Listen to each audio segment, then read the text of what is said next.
sua live semanal, o presidente Jair Bolsonaro recebeu o ministro do Meio Ambiente, Ricardo Salles, e desmentiu a campanha de desinformação que vem sendo veiculada com participação da velha imprensa sobre os focos de incêndio na Amazônia e no Pantanal. O ministro explicou que parte da responsabilidade é de medidas equivocadas, erradas ou criminosas tomadas pelas gestões passadas.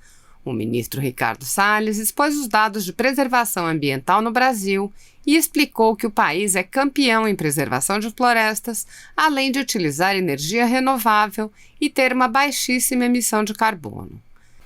Salles explicou ainda que os países que criticam o Brasil devastaram as próprias florestas e não se esforçam por recriá-las. O presidente e o ministro lamentaram que brasileiros se unam para difamar o Brasil no exterior e lembraram que muitos dos que reclamam são os que perderam boquinhas no governo Bolsonaro. O presidente Bolsonaro e o ministro rebateram ainda ataques da velha imprensa e do establishment. Bolsonaro defendeu a liberdade de expressão nas redes sociais e apontou que quando os ataques são dirigidos a ele, são legitimados pelo establishment. O presidente afirmou que, mesmo sem evidências, há uma tentativa de cassar seu mandato com uma vaga acusação de fake news, sem que sequer se saiba qual seria a fake news que teria sido divulgada. Bolsonaro manifestou confiança de que a ação será arquivada, afirmando que os ministros certamente não farão um julgamento político. Assista. Pode interromper qualquer hora, né? Tá bom. Pronto? Tá valendo? Vamos lá. Boa noite. Quinta-feira, 24 de setembro, 19 horas, estamos em São Paulo. Tá? Viemos de Resende agora. Tivemos um evento na Academia Militar das Agulhas Negras. Também um evento no dia de hoje na sede da Superintendência da Polícia Rodoviária Federal, lá do Rio de Janeiro. Tivemos com o diretor-geral, o senhor Ágio, onde foi feita uma entrega de muito material para a PRF. A PRF realmente é uma das instituições que nos orgulha no país, faz um trabalho excepcional, tem batido recorde de apreensão de drogas, armamento e também dinheiro em espécie, desde abril para cá, por coincidência, né? Trabalhando. Desde, na verdade, maio para cá, tá certo? Mudou o ritmo de trabalho, mudou o ministro da Justiça e tudo começou a fluir melhor na PRF, na própria Polícia Federal. Então são instituições que nos orgulham. À minha esquerda aqui, a senhora Letícia, é professora em Guarulhos, né? Eu até lembrei agora há pouco, estava conversando com ela, que eu acho que final do ano passado, começo desse ano, uma nova licitação da rodovia Presidente Dutra, que acaba final desse ano, começo do ano que vem. Logicamente, havia a proposta de terceiros para criar uma nova praça de pedágio lá em Guarulhos. E também ali entre Barra Mansa e Volta Redonda. Na época, conversei com o prefeito, com mais gente também, conversei com o ministro Tarcísio e resolvemos que a licitação vai ser feita, mas sem novas praças de pedágio. E o que é melhor, né? Vai reduzir, acredito que em torno de 30%, o preço dos atuais pedágios. Na Dutra, se não me engano, são 4 praças daqui ao Rio de Janeiro. Tá certo? Então eu lembrei da Letícia, por ser de Guarulhos. No tocante a isso, alguma coisa mais sobre Guarulhos? Olha, o presidente, lembrar que o senhor autorizou a reabilitação de 3 praças, áreas urbanas lá na cidade de Guarulhos, que é muito importante no programa de áreas verdes urbanas. Impermeabilização, a sensação de temperatura, áreas de lazer. Então o senhor autorizou e vai ser feito lá em Guarulhos, muito importante. Então o Ricardo, nosso ministro do Meio Ambiente, vai falar, obviamente, sobre aquilo que mexe com o Brasil, né? Focos de incêndio na Amazônia e no Pantanal. E, obviamente, a esquerda se aproveita disso e me acusa, né? De estar tocando fogo lá ou de não estar tomando providência para apagar. Pantanal, uma área enorme, tá? Maior do que 4 estados juntos. Você pega aí Sergipe, você pega aí Alagoas, Rio de Janeiro e Espírito Santo. Imaginou o tamanho da área? E nós fazemos o trabalho de conter os focos de incêndio. Mas tem um detalhe, tá? Problemas no passado, medidas equivocadas no passado, que o Ricardo Salles vai falar aqui, que potencializam os incêndios quando eles vêm. E lá a temperatura, até há poucos dias, estava na média 43 graus Celsius, com uma massa orgânica muito grande, tendo em vista, né, medidas equivocadas, erradas ou criminosas tomadas no passado. Que medidas foram essas, Ricardo? Presidente, o senhor tem repetido e com razão que além do calor evidente, mais seco, né, temperaturas muito altas lá no Pantanal, tem uma série de políticas que foram adotadas lá e que estão equivocadas. A primeira é não deixar, inclusive circulou, o senhor deve ter visto, eu lembro que o senhor comentou, aquele vídeo do pessoal pondo fogo, funcionários do ICMBio, aquilo é o chamado fogo frio. Quando você, fora do período seco, fora do período quente, coloca fogo de propósito e de maneira controlada para diminuir a quantidade de matéria orgânica, resto de folha, galhos, enfim. E se você não faz isso, durante 2 anos, que é o que vem acontecendo lá, aquele material vai se acumulando e secando, de tal forma que quando pega fogo, do jeito que está acontecendo agora, pega fogo numa proporção que é muito difícil controlar, porque não tomou a medida preventiva no momento correto. E outra coisa que o pantaneiro, né, o produtor rural lá da região, que é um pessoal que, aliás, hoje eu estava lá, né, como o senhor sabe, veio me encontrar aqui, lá em Poconé, no Mato Grosso, o pantaneiro, o pecuarista lá, ele é um colaborador. E a pecuária ajuda também a diminuir a matéria orgânica, porque o gado come o capim, come pasto e com isso não deixa acumular. E vem havendo naquela região, ao contrário do Mato Grosso do Sul, que controlou esse assunto, no Mato Grosso, uma perseguição muito grande contra os pecuaristas. Resultado, diminui o gado, aumenta a quantidade de capim e de mato. Quando pega fogo num monte, um volume gigantesco. Além de, em parte, não em todo, né? Tem uma cultura regional. É o índio que toca fogo no roçado, é o caboclo também, o pequeno produtor que toca fogo no roçado. Alguns acham que eu devo mudar a cultura. Eu gostaria que pudesse mudar muitas culturas, né, de uma hora para outra. Tá? Mas quem fala isso não tem noção do que está falando, né? Aqui, por exemplo, podia falar em mudar certas culturas aqui para a área urbana de São Paulo, que tem certas culturas também aqui, que virou cultura, que são prejudiciais ao meio ambiente. Além de, no passado, até pouco tempo, né? Você falou agora há pouco, parece que vai mudar isso aí, não poder usar certos... Bloqueador de fogo. Bloqueador de fogo na água. Então, que logicamente o bloqueador aumenta a capacidade de você abafar e acabar com incêndio. Como é que é a história do bloqueador? O bloqueador, presidente, é um produto cuja composição química é muito parecida com o fertilizante. Você mistura aquilo na proporção de 100 litros de água para 1 litro de bloqueador, no avião, naquele avião que despeja água para combater o incêndio. E aí os voos, né, aquele despejamento de água fica muito mais eficiente. Com muito menos voos, você consegue bloquear o fogo. Por isso que ele chama bloqueador ou retardante de fogo. E aqui, durante muito tempo, não se deixou usar o produto por uma questão eminentemente ideológica. O mundo inteiro usa o bloqueador de fogo. Estados Unidos, Canadá, Europa, Japão. Só aqui que a turma foi postergando esse negócio. O senhor citou a questão do uso do fogo em maneira de cultura, né, uma questão cultural.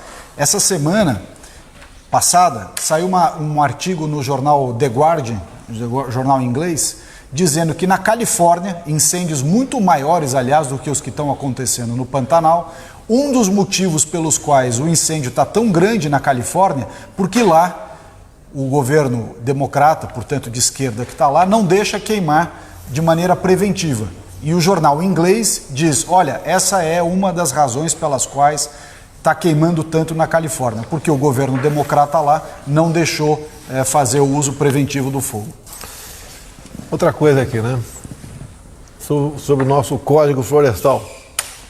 Na região amazônica, né? A reserva legal equivale a 80% da área. Então, quem tem, por exemplo, uma propriedade de 1.000 hectares, tá? 800 hectares não pode fazer nada.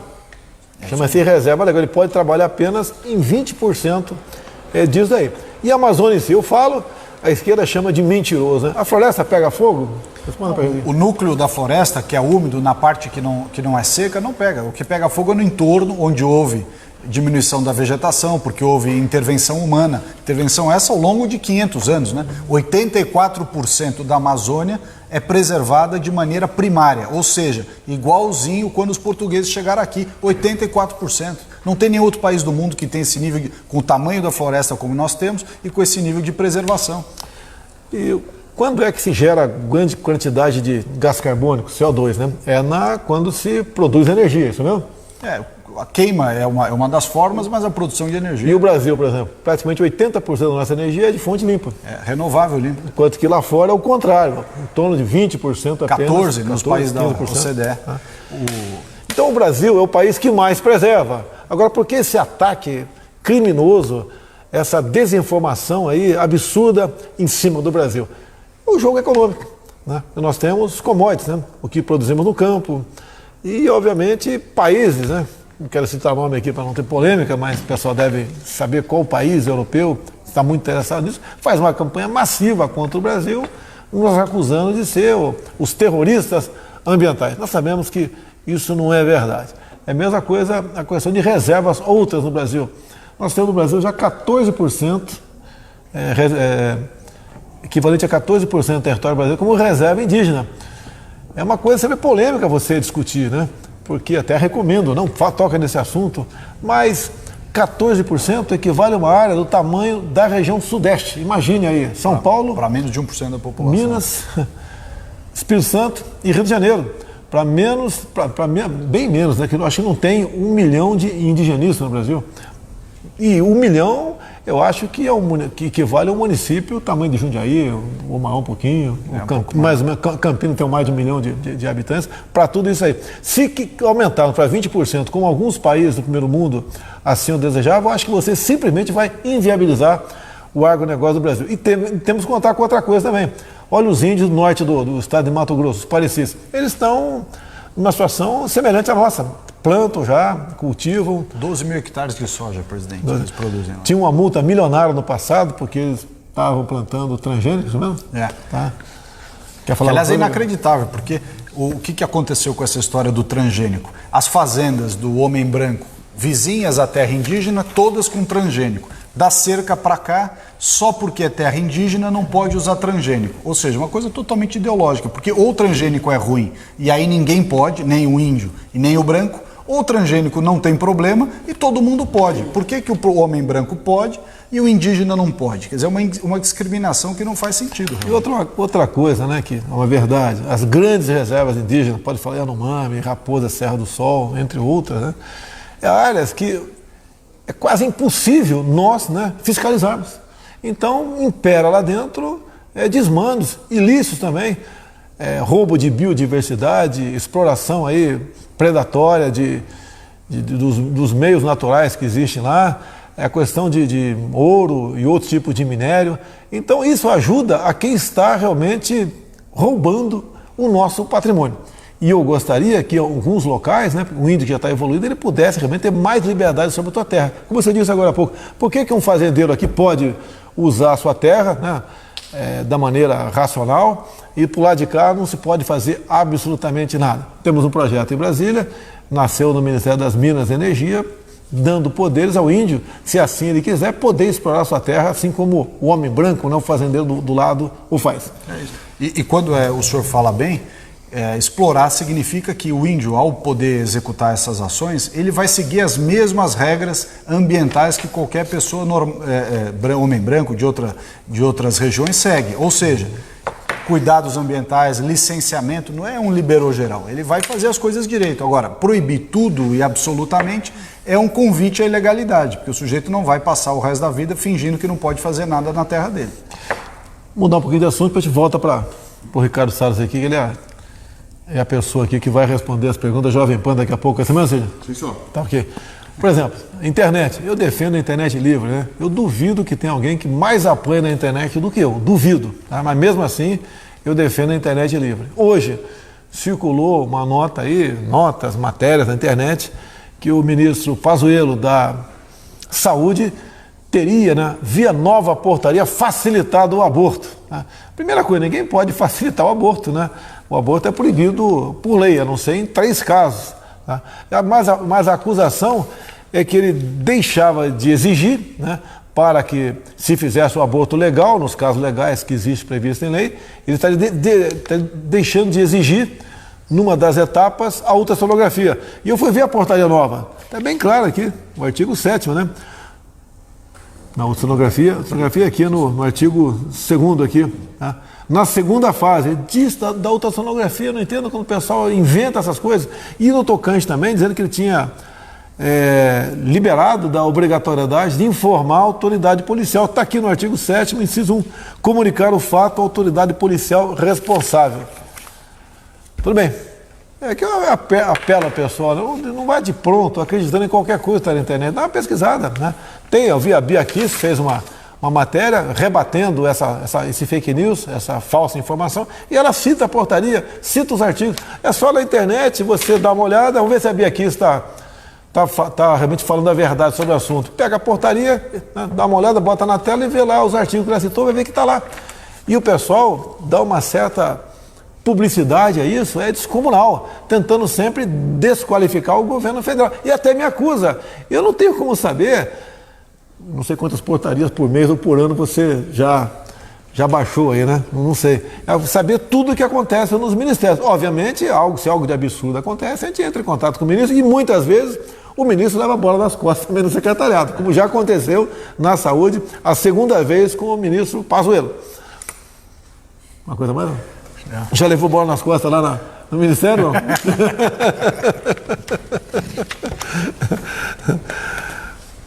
Vamos lá? Eu não quero falar muito aqui para dar espaço para a Jovem Pan te questionar, tá certo? Eu disse no meu discurso da ONU que o total do auxílio emergencial, né, será próximo de $1.000. Na verdade, dá $960. Não foi suficiente para bater em mim.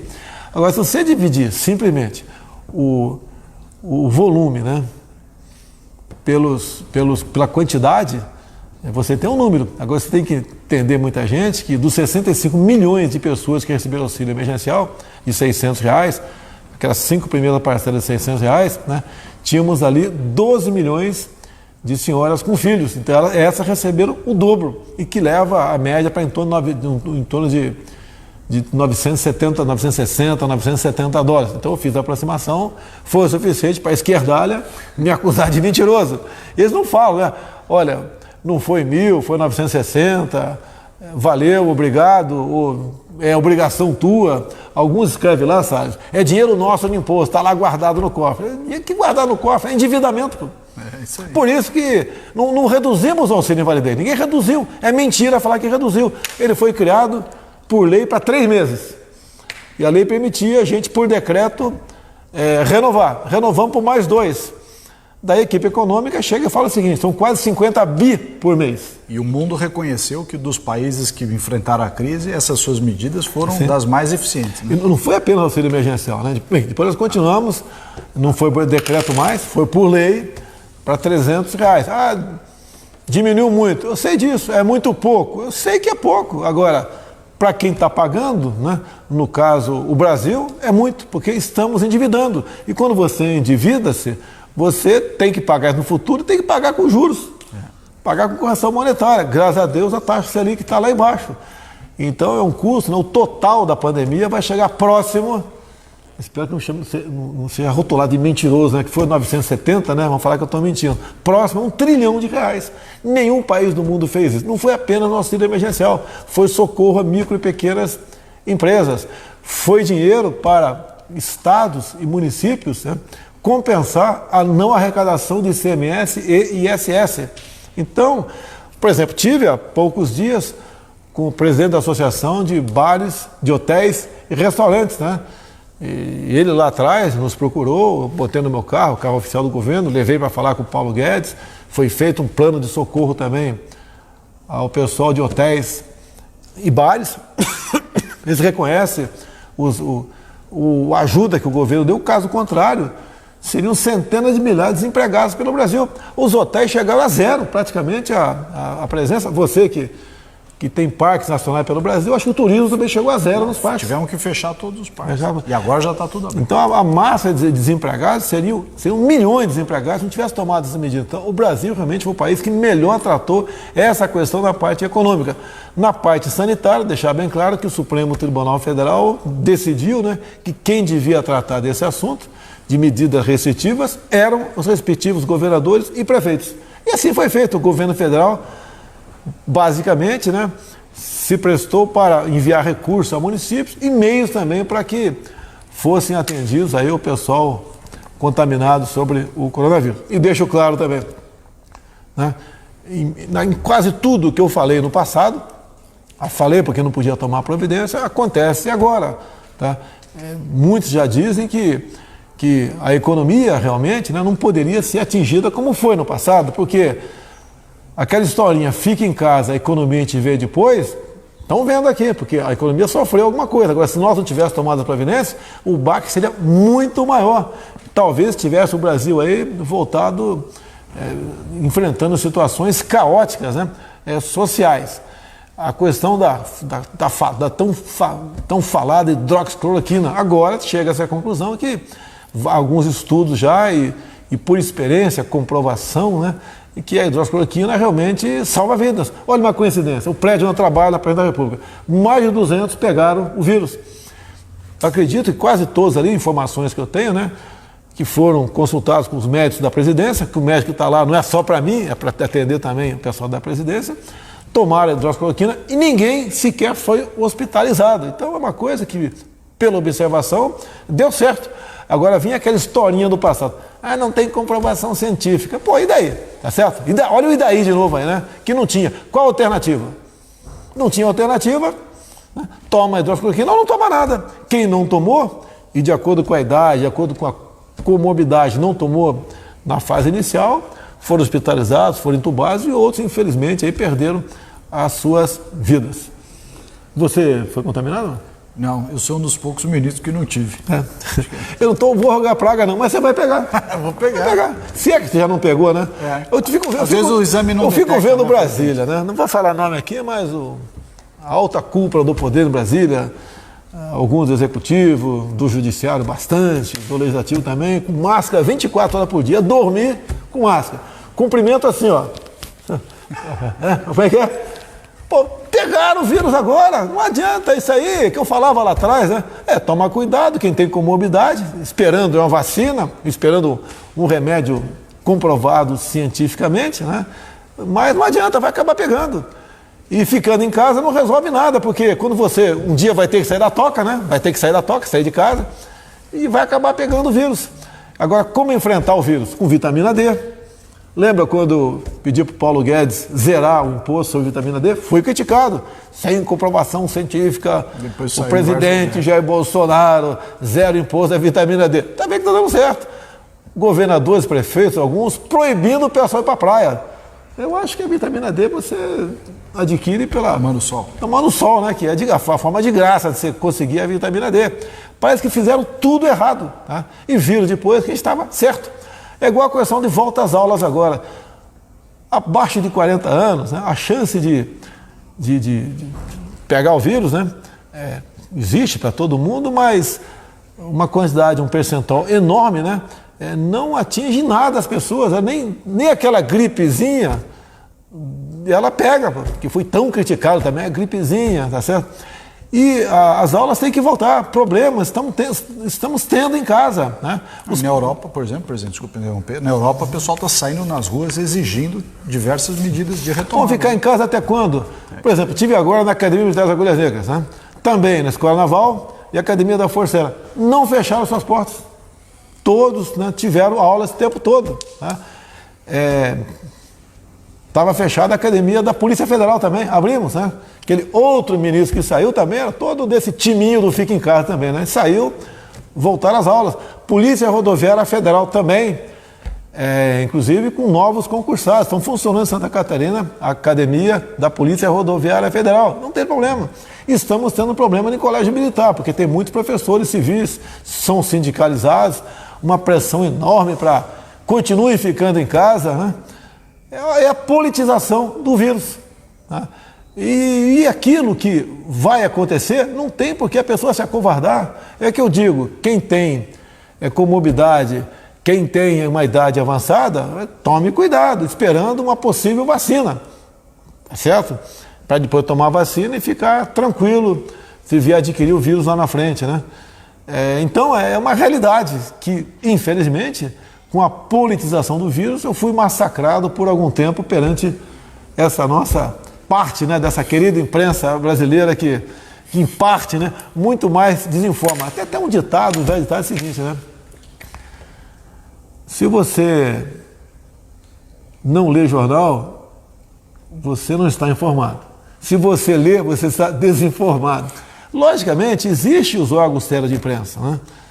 Um até está transmitindo o nosso sinal aqui, eu vejo sempre pela imparcialidade, mas os outros, né, viraram um quarto, quinto poder, ou o primeiro poder até, e jogam pesado, né, nessas questões, tentando desestabilizar o governo.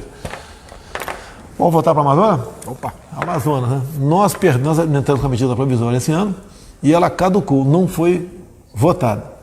Tratava da regularização fundiária, né? Onde você poderia, então, fazer com que as pessoas que moram no Brasil todo, que tenham propriedade de terra, né, ela venha a ser definida por levantamento sensoriamento remoto, e de modo, se até no futuro descobrisse um foco de incêndio, tinha como ir na propriedade daquela cidadão e ver se é uma fogueira de São João, né? Saber se onde pegou fogo é a área que é permitido o plantio, e no tocante ao desmatamento também. Se você for levar em conta, nos últimos 20 anos, né, as informações que chegaram via mídia, desmatamento na Amazônia, não tem mais floresta amazônica. Já foi desmatada 2 vezes a região amazônica. Então o que falta para nós, muitas vezes, é meios para você ter a verdade, as informações verdadeiras, né? E dentro do próprio Ministério, pessoas que tenham esse compromisso de informar a verdade, para ver o que está acontecendo. Agora, deixe bem claro, o Brasil é o país que mais preserva as suas florestas no mundo. Aqui nós temos mata ciliar. Na Europa tem mata ciliar? Se aplicar a legislação de área de preservação permanente na Europa, vai ter problema, porque os imóveis estão quase todos eles ali, regiões muito construídas na beira do curso d'água, por exemplo, na beira dos rios e tudo. Aqui no Brasil tem reserva legal, tem APP, tem muita coisa que o Código Florestal protege e que o agricultor em geral segue. Tem problemas pontuais? Tem, mas em geral é a agricultura que é o grande defensor do meio ambiente. O problema ambiental está nas cidades, o problema é urbano, é falta de saneamento, que aliás o senhor... finalmente para o Brasil sancionou o marco legal do saneamento, um país que tem 100 milhões de pessoas sem tratamento de esgoto, 35 milhões sequer sem água potável. E o senhor tocou no assunto Amazônia, lembrando que muitos aqui que me antecederam receberam prêmios internacionais, viajaram pelo mundo sendo reconhecidos como grandes ambientalistas, mas deixaram 23 milhões de brasileiros para trás na Amazônia, região mais rica do Brasil, com o pior índice de desenvolvimento humano, pior saneamento, pior educação, pior saúde, pior moradia, pior tudo. Ou seja, a turma foi ganhar troféuzinho internacional e deixou a população brasileira para trás. E uma coisa que realmente eu acho que todo mundo devia se preocupar. Tem um país oferecendo alguns milhões de dólares para a gente para reflorestamento. E tiveram um embate comigo ano passado. Eu não aceitei isso porque a troca seria nós perdemos a parte da soberania sobre a região amazônica. Agora, por que esses países, em vez de dar dinheiro para nós reflorestar, por que não reflorestam os seus países? Muitos não têm nem 10% de cobertura vegetal. Nós temos 66% na média brasileira, 84% na Amazônia, e ninguém pode acusar o senhor dessa coisa irracional de defesa de patriotismos que não tem justificativa, porque o senhor aprovou o Adote um Parque, por exemplo, que é essa parceria dos 132 unidades de conservação, que qualquer um, desde ator de cinema internacional a outros engraçadinhos que ficam falando coisas da Amazônia, podem colocar a mão no bolso para ajudar a gente a cuidar. Agora, quem só fala e não põe dinheiro perde a legitimidade para criticar. Vamos lá, há pouco tempo, né, o governo americano queria sobretaxar o nosso aço, né, e esse impasse durou aí praticamente 30 dias. A imprensa, né, mídias sociais, batendo em mim, olha aí, o cara aí diz que é amigo do Trump, mas está fazendo uma maldade com o Brasil. Resumindo, levou 30 dias, resolvemos, não houve sobretaxa no nosso aço. Agora, a questão comercial, a gente sabe que os países jogam duro no tocante a isso, né? E você não tem culpa, muitas vezes, de acordos assinados no passado que você tem que cumpri-los, mas tudo bem. Então, houve essa semana um anúncio pelo governo americano que vai importar de nós, né, uma cota adicional de 80 mil toneladas de açúcar. Tá? Isso é bem-vindo, até porque nós temos uma superprodução de etanol, os nossos reservatórios, né, estão aí com a sua capacidade máxima, até porque diminuiu bastante o consumo de combustível, entre eles o etanol, por ocasião da pandemia. Ainda está um pouco abaixo do normal e temos pela frente uma super safra de cana-de-açúcar.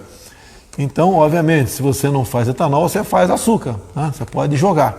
Então, essas 80 mil toneladas do governo americano que vai importar do Brasil, o fará exclusivamente da região Nordeste. Então, isso é bem-vindo. Lógico que a balança comercial representa muito pouco, mas é bem-vindo e um sinal para aqueles que nos criticam o tempo todo que temos, sim, um bom relacionamento com os Estados Unidos e, na medida do possível, buscamos melhorar nosso ambiente de negócio. Presidente, uma palavra aí que o senhor me permite para o pessoal do setor da cana-de-açúcar, né, que apoia muito o senhor, o seu governo, com razão. Né? Nós temos o etanol, que é exemplo de combustível renovável, energia renovável para o mundo. Aliás, quando o pessoal fala de carro elétrico no resto do mundo, esquece que o carro verdadeiramente sustentável é o carro híbrido flex brasileiro, que mistura elétrico com etanol. Lá fora, a bateria de lítio que usa depois não pode reciclar, e o carro elétrico lá fora, em geral, é abastecido com carvão e gás em termoelétrica. Aqui não, o nosso carro tem o etanol, tem um etanol que você planta, ele capta carbono, ele vira biomassa depois para gerar energia, e o senhor tem dado todo o apoio para o setor sucroenergético. Então há toda a sinergia aí com todos eles. Salles, a emissão de carbono no Brasil, quanto percentual, né, do emitido no mundo compete ao Brasil? Presidente, 3%. 3%. Nós não somos os vilões das emissões de gás de efeito estufa no mundo, ou seja, essa discussão de mudança climática é culpa dos países desenvolvidos. Eles que na Revolução Industrial cortaram suas florestas, usaram a madeira para carvão de locomotiva, para dormente de ferrovia, continuam queimando combustível fóssil, enquanto a nossa, em geral, é etanol, nossa energia é limpa, como o senhor já citou, é hidráulica, é eólica, é fotovoltaica, que é aquela solar, é biomassa. Nós não somos os responsáveis pelas emissões no mundo. Temos compromissos a fazer, mas ninguém pode incutir ao Brasil essa responsabilidade. Nós somos 3%. Só para o senhor ter uma ideia, uma questão de comparação, toda a América Latina junta, toda ela, inclusive o Brasil, representa 17% do que só a China sozinha emite. Se o senhor somar Estados Unidos e Europa, muito mais do que o Brasil. Então, e os países sabem. Então é preciso colocar as coisas no seu devido lugar. Nós não somos vilões da questão climática, de jeito nenhum. Então os brasileiros que estão na internet, a gente orienta, sugere, pede que se informe antes de criticar. Né? Crítica o tempo todo como se nós fôssemos os maiores vilões do mundo nessa questão de emissão de CO2. E nós estamos lá embaixo, até pelo tamanho do Brasil. Nós somos o 5º extensão territorial, se não me engano, é isso? 5º extensão territorial. E somos um dos últimos em emissão de CO2. Então o Brasil faz a sua parte. Agora, não é justa a sua crítica, porque com a sua crítica faz com que informações cada vez mais distorcidas encaminhem para fora do Brasil. E daí, qual é a consequência disso? São ali as campanhas lá fora de boicotar produto brasileiro, feito até por um idiota de um brasileiro, acabou de fazer, um cara muito conhecido, não falo o nome dele não para evitar problema aí, tá certo? Falando, não compre no Brasil. Agora, é um cara que realmente tem uma vida muito boa, né? E vive como um magnata, um marajá no mundo da lua. Você lamenta isso acontecer. Agora você, humilde, se informe melhor antes de ficar simplesmente retransmitindo, compartilhando matérias mentirosas sobre o nosso Brasil. Eu disse para você, você pegar ao longo dos últimos 20 anos, que todo ano pegou fogo em alguma região amazônica ou no Pantanal. Raramente um ano que não pegou fogo lá. Agora, se for contar todas as áreas anunciadas queimadas, você já queimou uma área do tamanho do Brasil, no mínimo. Chama a semana a visita do secretário norte-americano Mike Pompeo, esteve em Roraima. Mandei para lá o nosso ministro das Relações Exteriores, o Ernesto Araújo, bem como foi um representante da Defesa, general de Exército, esqueci o nome dele aqui, acompanhou também o Ernesto Araújo em Roraima. E, logicamente, ele foi ver lá a questão da operação acolhida nossa, e que o americano tem um interesse em restabelecer a democracia na Venezuela. Agora, não vou falar o nome do país também, tem um outro país aqui na América do Sul, mais ao sul, que você está acompanhando, para onde estão indo, pela opção errada, né, pelo voto. assumiu lá um governo, né, que já deu demonstrações no passado de seguir a linha do Foro de São Paulo, e agora, ao ter uma votação aí equivocada, raivosa até de muitos, fez com que a esquerda responsável pelo insucesso desse país voltasse ao poder. E rapidamente estão partindo aí para um regime parecido com a nossa Venezuela. Encerrando, né? Olha aqui, ó. O pessoal jogando bola com a minha cabeça. Tá certo? Circulou muito. Isso aqui é liberdade de expressão. Agora, se fosse o contrário, seria fake news, passivo de caçar o mandato, de prisão, etc. Não tem ninguém mais do que eu que sofre fake news pelo Brasil e sofreu por ocasião das eleições. Eu era acusado o tempo todo de racista, homofóbico, fascista, misógino, não gosto do nordestino. E tem processo no TSE para caçar a minha chapa, né? Como se eu tivesse sido eleito por fake news. Eu pergunto a qualquer um de vocês, você recebeu algo no teu telefone, né, que você não sabia a origem, né, fruto de impulsionamento, que fez você mudar o voto? Você não recebeu nada. Até hoje não tive informações de ninguém que recebeu impulsionamento. Alguém recebeu aqui impulsionamento no seu celular que fez falando sobre eleições que poderia mudar o seu voto, né, em vez de votar no PT, votar no PSL? Não teve. E, lamentavelmente, tem processo no TSE. O TSE está para julgar esse processo, tenho certeza absoluta que será arquivado esse processo, né? Até por uma questão de justiça.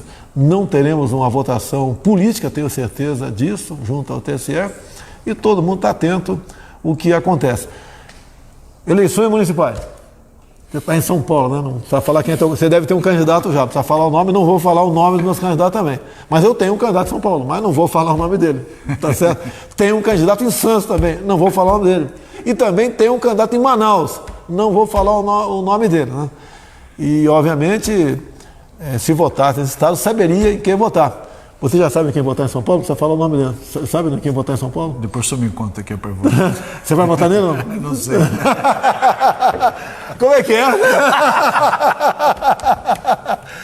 Em Santos é uma pessoa que é conhecido por todo mundo, né? E espero que ele cresça aí nas pesquisas, cresça perante a opinião pública. Em Manaus temos um excelente candidato lá. Mas eu assumi esse compromisso, não entrar em eleições municipais. Se bem que a gente pode mudar de ideia também, tá certo? Porque se chegar a um ponto tal e eu achar que posso influenciar nas eleições nas três cidades, eu vou me manifestar, porque eu acho que esse candidato nosso enxergando, tem tudo para fazer um bom mandato para o bem de São Paulo, de Santos ou de Manaus. Bem, Jovem Pan tá no ar aqui, Pingo nos Is, né? Facebook, YouTube nosso está com 32 mil pessoas online, Pingo nos Is 82 mil, Jovem Pan 9 mil, então 91 mil a Jovem Pan. Deixou a gente na poeira já. E eu recomendo você, quando acabar a nossa live aqui, sintoniza o Jovem Pan, Pingo nos Is, para assistir aí o Augusto Nunes, que está de férias, Vitor Brown, Fiuza e Zé Maria. Tá ok? Vamos abrir a pergunta aí, ô Cid? Vamos fazer a pergunta aqui. Estava acumulado por causa da pandemia, quase 40 indicações de embaixadores pelo mundo foram aprovados e estamos para Israel. Está indo aí um general de exército de nome Menandro, tá certo? Ele fez um contato ao longo desse tempo com praticamente todos os governadores, com praticamente todos os senadores, buscou então junto às autoridades o que ele gostaria que o embaixador fizesse lá em Israel. Da minha parte, eu falei para ele que já havia conversado com Benjamin Netanyahu, por coincidência capitão do exército, tá? Já conversei com Yosh Shelley, que é um coronel do exército israelense, que é embaixador aqui no Brasil, que eu gostaria que fosse feito, né, entre outras coisas, algo parecido com o projeto Rondon no passado. A nossa garotada fosse para Israel, ficasse lá, em média, 30 dias, logicamente de graça. A única exigência é que se fale inglês. Tem que ser, né? Não tem condições. Mandar alguém para lá que não fala inglês, hoje em dia é quase inadmissível, né? Alguém que não fale uma outra língua para o seu próprio bem e para a sua própria profissionalização. Para ver a piscicultura no deserto, né? Ver como é que funciona a agricultura lá. Irrigada. Lá chove menos que o nosso Cariri, o nosso sertão, e como é que dá certo a agricultura, como é que eles conseguem, além da garantia alimentar, e de exportar parte para a Europa, questão de tecnologia também. Então, esse general chegando lá, já está com carta branca para chegar a Israel, vai trabalhar nesse sentido para fazermos algo parecido com o Projeto Rondon, para mandar nossa garotada, os universitários do Brasil todo, sem ônus, para fazer estágios lá em Israel. Boa ideia? Bom programa. Bom programa aí? Israel é um exemplo aí. Cid, vamos lá, pergunta aí. Guilherme Fiuza. Fiuza com a palavra aí.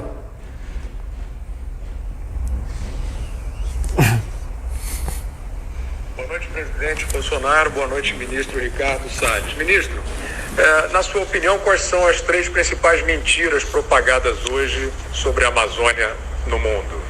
Obrigado. Vai lá.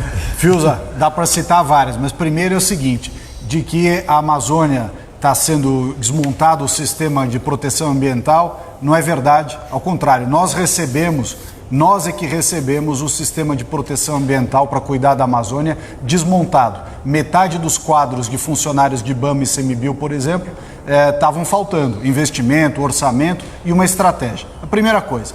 Segundo, as pessoas dizem, olha, vocês estão impondo à população da Amazônia um modelo que eles não querem. Não é verdade. Como o presidente citou hoje aqui, várias terras indígenas, os Cintalargas em Rondônia, os Parecis no Mato Grosso, Caiapós, Munduruku lá no Pará, onde nós tivemos numa operação recentemente, vários deles querem, muitos trabalhar com agricultura, outros terem algum grau de exploração das suas riquezas minerais, que são as maiores do Brasil. Então não é verdade que nós estamos impondo. O presidente tem dito, tem que respeitar o que os povos querem. Em terceiro lugar, acho que uma grande mentira que está dito lá é que a Amazônia está sendo devastada. Ora, nós temos 84% da Amazônia preservada. Desde que os portugueses aqui chegaram até hoje, 84%, quer dizer, todo mundo que mora na Amazônia. O pessoal acha que a Amazônia é um local vazio. Tem 23 milhões de brasileiros lá. Não é um local vazio. As pessoas precisam produzir, precisam morar, precisam se locomover. E ainda assim 84% está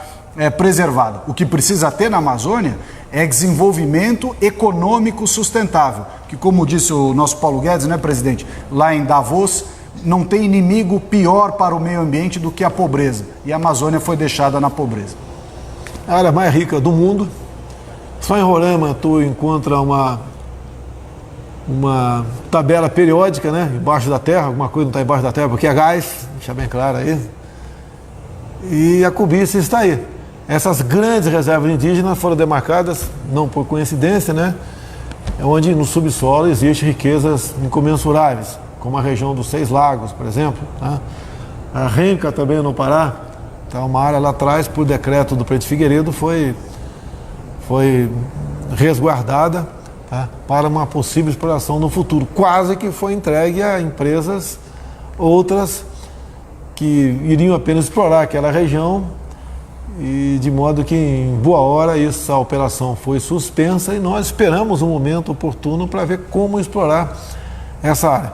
E temos um projeto, como eu disse no começo agora, Fiuza, que permite a exploração, né, o garimpo em terras indígenas. Isso aí não é que vai autorizar apenas, vai autorizar, mas tem que ter a aquiescência do índio para tal. Agora, enquanto não se faz isso, a exploração irracional continua acontecendo, né?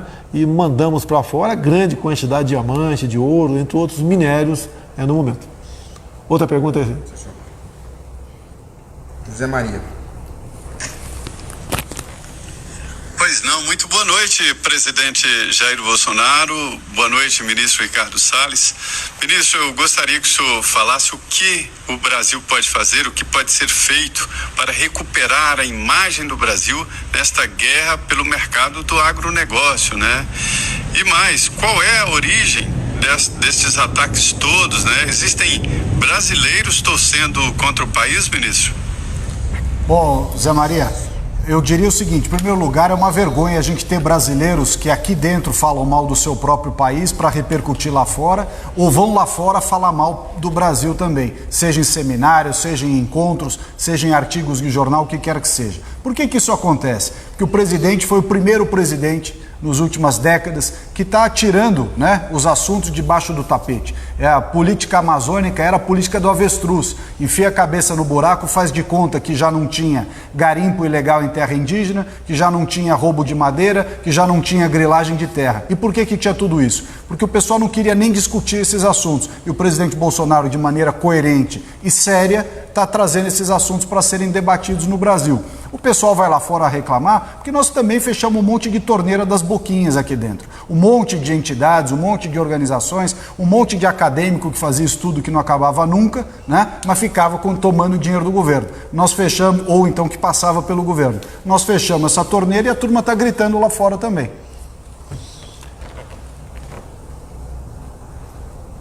Acabou? Mais uma pergunta. Vamos embora, saideira aí. Vitor Brown. Boa noite, presidente. Boa noite, ministro. Ministro, no discurso de terça-feira na Assembleia Geral da ONU, o presidente Bolsonaro chamou a atenção para esse problema da campanha de desinformação promovida contra o Brasil no exterior e falou sobre índios e caboclos que também queimam os seus roçados na floresta amazônica. O senhor poderia nos dar mais detalhes a respeito disso, ministro, para nós que estamos aqui à distância acompanhando toda essa questão da Amazônia? Essas queimadas feitas por índios também são ilegais ou, em alguns casos, elas são permitidas pela legislação? E, se forem proibidas, as autoridades conseguem fiscalizar, conseguem aplicar multas quando necessário, mesmo que sejam dentro dos territórios indígenas? Como é isso, ministro? Como é esse cenário? Obrigado, boa noite, presidente. Bom, Vitor, o que o presidente tem dito, e tem toda a razão, é o seguinte: há uma cultura de manejo do fogo. Ela é uma cultura que faz parte. Quando você não tem tecnologia nos lugares, qual é a maneira de produzir agricultura? Corta, põe fogo e planta. Até você vai usando uma, duas, três plantações, 3 vezes que você cultiva, na quarta ele muda. Isso é o pequeno agricultor, comunidades tradicionais. O índio também faz isso, faz parte da cultura. Isso quer dizer que qualquer queimada que tem na Amazônia é índio ou caboclo? Claro que não, e não foi isso que o presidente quis dizer. Mas quis dizer que faz parte da cultura ter o fogo envolvido na produção. Produção essa, inclusive, que é feita com baixa tecnologia. Lugares do Brasil onde tem alta tecnologia empregada, você não tem uso do fogo, porque você tem outras maneiras de limpar o solo, de preparar o terreno. É isso que o presidente quis dizer. E é a pura verdade, né? Nós temos realmente essa cultura impregnada no Brasil. O pessoal vai lá fora e fala: olha, todas as queimadas, todos os focos de incêndio são incêndios criminosos. Não, não é verdade. Tem uma parte que é criminoso e está sendo investigado pela polícia. Em qualquer região que houver incêndio criminoso, ele será investigado.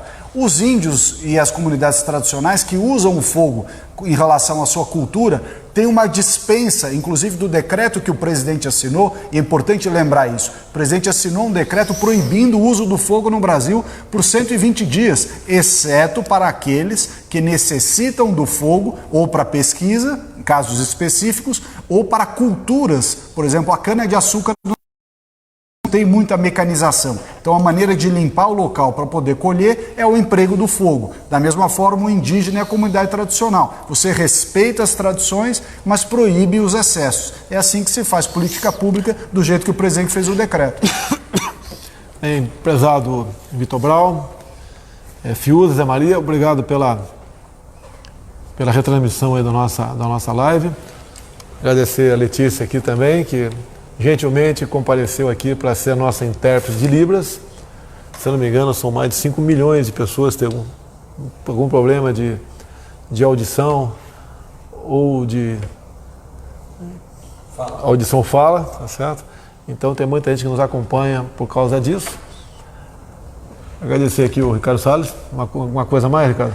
Só dizer que a dona Michele pediu para a gente gravar um vídeo, né, em homenagem ao Dia do Surdo. Se eu não me engano, me corrija aqui se estiver errado, era assim, né? Então, parabéns mesmo.